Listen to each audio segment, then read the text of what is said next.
I don't know if you can see the land over there. It's just as the sun's coming up. It's in the mist, but it's the hills. The hills of Tarifa. That's where I should be now. And the last 2 days we had a great sail. We covered lots of miles. And then guess what happened when I was 20 miles out? Yep, you guessed it. Becalmed. And dangerous, lots of shipping, straight to Gibraltar. I've had to turn around and try and make my way out. I tried to put the engine on. Guess what happened? Fire. Yep, little electrical fire on the starter, the dyno start. So, here I am, stuck out in the again. No food, no engine, no wind, nothing. But I've got a nice hat. Anyway, so I'm going to have a cup of coffee and I'm going to wait for the wind, and let's hope it comes soon, and before all the ships start moving backwards and forwards.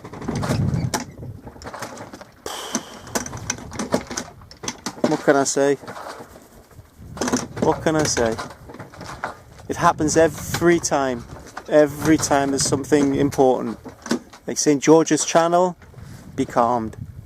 Bay Biscay, trying to get out, becalmed, then a storm.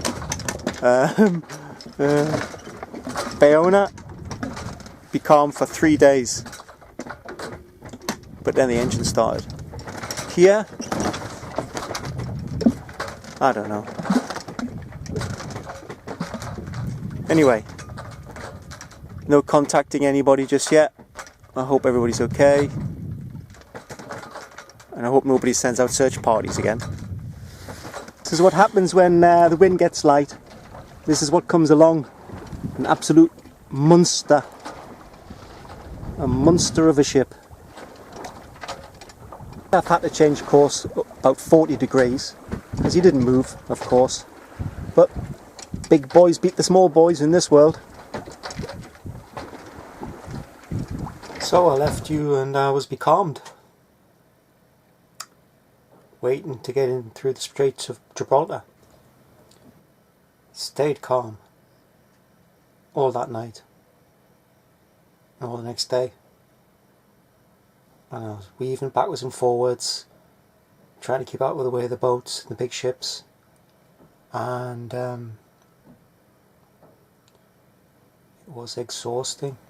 I decided to, because I wasn't getting anywhere, I decided to try for a port called Barbate. It's right next to Cabo de Trafalgar. And, but there was no wind, so what did I do? Well, I started the engine, and it started, and there was flames coming from it. Every time the fire spurted up, I just kept trying to rank hard, trying to start the engine, and it started. So off I went towards Barbate, which was a 4-hour motor ride. But I didn't have enough petrol, diesel get me there. I knew I didn't have enough diesel, but I was desperate, and so I kept praying that I'd get some wind. And about 2 hours into the trip, I got a trickle of wind. A trickle of wind came again, and of course, it was behind me. So you can't really feel it, but it's there. And so I was going along, and you don't realise that it's getting more powerful, and it's getting more powerful, and it's getting more powerful, because you can't really tell when the wind's behind you. And so when it was time to turn the engine back on, because I was getting close to the port, to the marina, and so I had to turn into the wind, and I nearly got blown off the boat, and all of the sails. Oh dear. And I ended up having a fight with the mainsail and the main sheet, and I came off worse. I am battered and bruised. It twisted all around me, the rope, and nearly I thought it was going to cut me in half. I fell into it somehow. Anyway, so managed to sort that out, and then made my way with a fiery engine into the marina. And of course I've never took Carissa into a marina before. You know, I've never come alongside, apart from in Chris's boat and North Star. But I did it.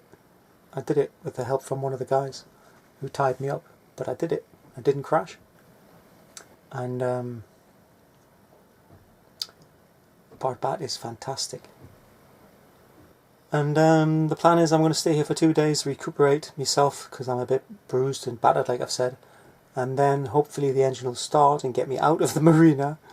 And I'm going to head straight to Palma without stopping. So I'm going to stock up on all the food and water that I need here. And that's the idea. But for now I'm going to go to sleep, because it's been a very, very, very long few days. I hate them calms, but they teach you a lot about yourself. Well, good night's sleep. First full night I've had since 13th of July, is it? When I left the UK. Quite a while though. I should have been in Mallorca a while ago. Never get me to make a passage plan for you, okay? It's not a good idea. I'll take your boat for you somewhere, but don't expect me to tell you when it'll get there. The thing about stopping for a rest for a couple of days, even though I had to, it wasn't really voluntary, is that your body just catches up with you and you realise how truly exhausted you are. I've been lying on my cama here for hours now, I just can't get up. My whole body aches. I went out yesterday to make some videos of the town, and I got the first little bit done, and I just had to come back.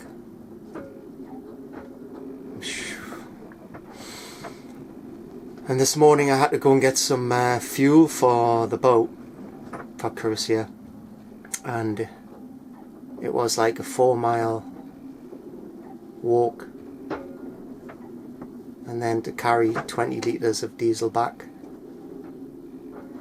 in about 35 degrees of heat.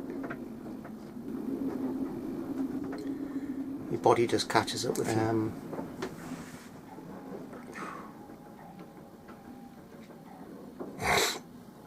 I've got to go out because I've got to get the rest of the food.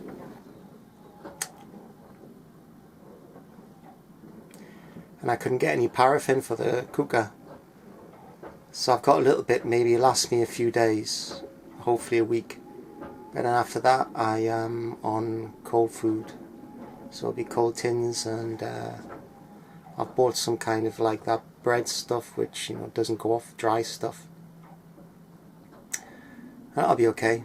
Good thing is I've got plenty of water, which is free here at the marina. And sorry I'm lying down, it's like I can't actually get up. And I have to get up because I have to go to the shop. Oh. And then tomorrow I'm off. I'm off tomorrow. I have had to stay an extra day here because I'm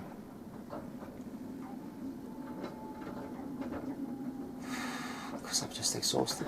I just want to go there, get the food, and come back and try and sleep again. And then I'll get up early tomorrow morning and fix up Carissa, get her ready for sea, and then I'll be off. Well, here's Carissa. I'm trying to get myself out. Here's Carissa. Looks a bit of a mess, of course. She's a bit battered and bruised, but she's still there. Strong girl. I'm off for a walk now. Try and go into the shops. Don't even hear the wind. The Costa del Luz is well known for its windiness. Tapa, ensaladilla and a beer, €2.